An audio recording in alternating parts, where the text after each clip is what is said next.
On to Maharashtra, where seat-sharing drama ahead of elections has taken centre stage. The presence of 6 political parties in the fray has made Maharashtra an interesting battle to watch out for. Santia Gora is now joining us.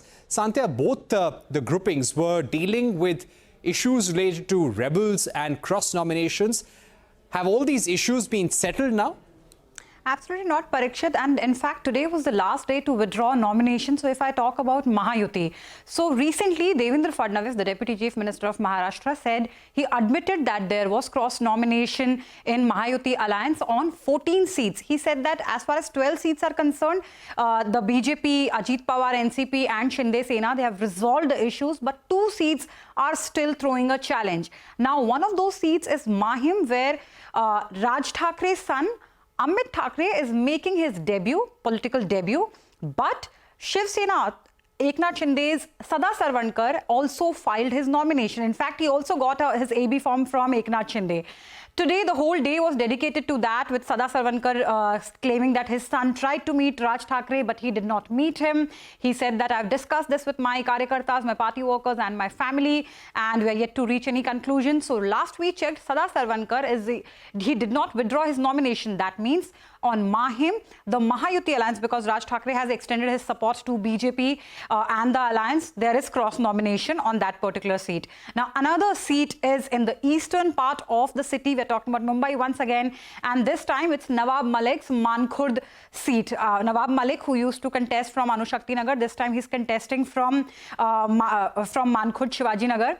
So Nawab Malik is Ajit Pawar, NCP's candidate. Nawab Malik in the last 5 years, especially in the last 5 years, took heads on to BJP. He criticized BJP. In fact, BJP also, there were cases against him. He was sent to jail. A lot of drama happened. So when Ajit Pawar suggested his name, at that time BJP opposed to that move. But despite that, Ajit Pawar ignored that particular warning and he gave the ticket to Nawab Malik. And Nawab Malik, we recently spoke to him and he said that he's not a Mahayuti candidate, but he's an Ajit Pawar candidate. So Eknath Shinde contested his candidate from there.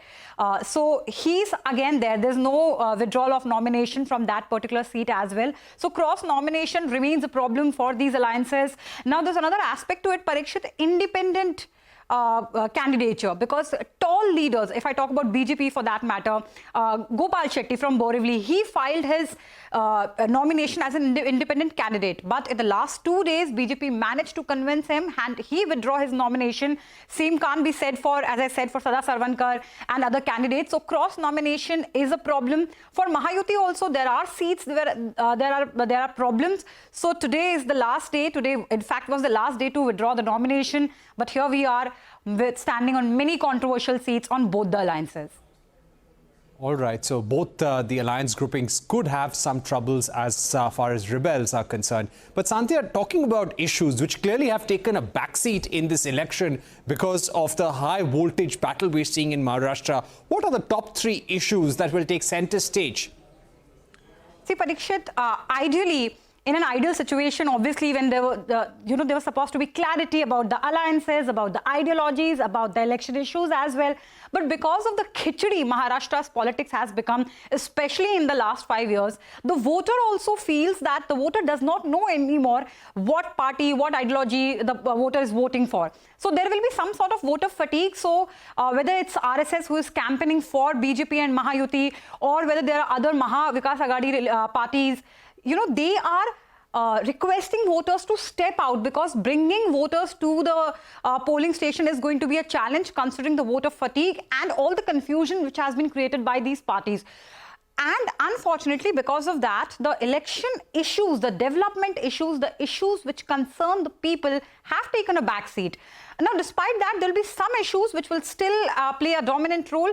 That will be farmer distress. Farmer distress is going to play an extremely important role. And for every region, the issue is different. For example, in Marathwada, cotton and soybean farmers are facing different issues. They are facing issues like, despite an MSP announcement, the government is not buying MSP, soybean on MSP. That is forcing the farmers to sell their produce at a lower rate. Other than that, cotton farmers, as far as cotton farmers are concerned, they are still waiting for all the compensation for their destroyed crop which was promised to them. So that's not there. The increased production the increased cost of production is an issue across the state. Now, Nashik belt, the onion farmers have different issues. And in the Lok Sabha, we all saw that how that panned out. So this time, onion farmers might have a slightly different take because at present, the onion prices they're getting good prices for their produce. And the government of India has also lifted the export restrictions. So that is going to play a positive role as far as Mahayuti is concerned for them. But the farmers also are, they have their apprehensions that what if it is just, election limited sort of a scheme. So they have an issue. But if I talk about Mumbai, obviously urban infrastructure, the redevelopment of slum establishments, education, health, good quality schools, all these are going to play a key role. And talking about that, we in fact, CNBC-TV18 spoke to one of the interesting candidates who is contesting from Mahim. Mahim is Aditya Thakere's traditional seat, but this time Milind Deora is contesting on a Shiv Sena ticket. So we spoke to him about his election issues, his political aspirations and his battle with Aditya Thakere. Listen in. I don't think there's any anger, especially with me. There are cross nominations across the alliances. I've been in this party now for 10 months. I have an old relationship with Shiv Sena in this base, even when I was in the Congress party. My late father had a very close relationship with Balasaheb Thakere. They had different set of views. Politics was very different then, but had a very close personal relationship. In fact, Balasaheb ensured my father became mayor of Mumbai in '76. So sometimes, I believe politics has to transcend these petty lines. And I think politics has, unfortunately, not just in Maharashtra, but around the world really, has become very polarized. You stand for this, then I don't want to see the other side. I stand for a certain view and I'm very rigid, dogmatic, and I don't want to see the other side.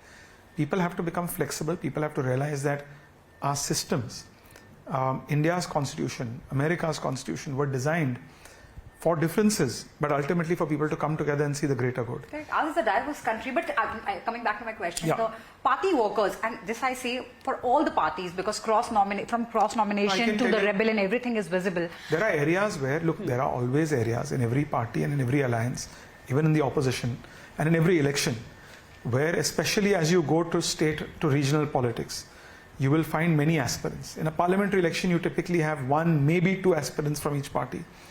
In an assembly election, a local election, you'll have 3, 4, 5 aspirants. That happens, that's but natural.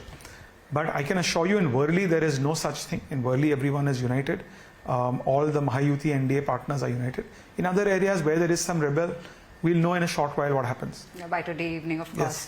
Yes. For the longest period of your career, you were associated with Congress, a party which claims that secularism is at the core of everything it does. Now you are with Shiv Sena, the Shiv Sena faction, a party which presents itself as a Hindutva-centric party. So why did you go for Shiv Sena, when you decided to switch sides? Why Shiv Sena? See, firstly, the Congress party, unfortunately, of 2024 and the Congress party of 1947, there's a huge difference. When parties move to an extreme position, this is what happens. I think Congress was a centrist party under people like Dr. Manmohan Singh. Unfortunately, Congress has now become an extreme left party on social issues, on economic issues. Congress party was a party that brought the new pension scheme, which helped reduce the burden on future generations, made it more attractive for government pensioners to be able to invest in capital markets. That was Mr. Atal Bihari Vajpayee of NPS. I mean, I would say it was initiated from there, but it ultimately got implemented in 2004. The Congress didn't scuttle that. Today, the Congress is opposing that. They're saying go back to the old pension scheme, which has resulted in the bankruptcy of a state like Himachal Pradesh. So, these kind of views are not, in my opinion, the views of the Congress party that I knew of. A man like Dr. Manmohan Singh believed and still believes in liberalization, still believes in economic reforms.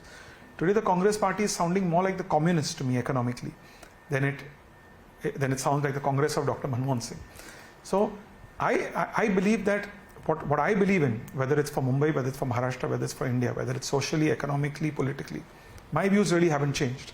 Mr. Shinde has given me a broad canvas through which I can work. He's very clear what he wants me for. He wants me to help attract investments for the state. Okay, this is a question from CNBC-TV18's makeup team, because many of them are, they live in Worli. They have specifically asked me to ask you this, that two hospitals, Kamdar and Podar, Yes. they are not the way they used to be. They are Yes. not the center of treatment they once were known Yes. for being. And another thing is, there is a reputed per se English medium school in Worli. Do you have any plans for these two aspects, health and education? I'm grateful for their suggestions, and I'm looking forward during the course of this campaign to hear good suggestions. But I'm very well aware of the issue of Podar Hospital, and this is something which is certainly on my agenda. Do you have a plan? That's what they want. Well, I think that, look, Podar Hospital is an Ayurvedic hospital. It's very important to refurbish it. The good thing is that our own party in the center, we have a minister who's the Minister of Ayush, under which this comes under. So we'll work with the center, we'll work with the state to ensure but the that... allopathic side of things, because, Ayurveda is not something which everybody... it's contested also Well, as by I medical said, scientists. that ensuring that people of Worli have access to good quality healthcare, have good quality to education, whether it's upgrading a municipal school to take it to a quality of an English medium private school. Those are also things we can look at. But as I said, I'm here to listen to the suggestions. So I'm grateful to your makeup team for their valuable suggestions. No, they wanted me to ask your plan, this was not a suggestion, they wanted to know your plan. My plan, look, if I make a plan, Aditya Thackeray made a plan 5 years ago that he'll make Worli A++. What's happened to that plan?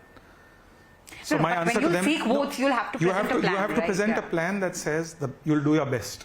Okay. You'll hear people. Anyone who promises a plan that says, I'll do this to Podar Hospital and I'll do that, is basically over-promising and may under-deliver.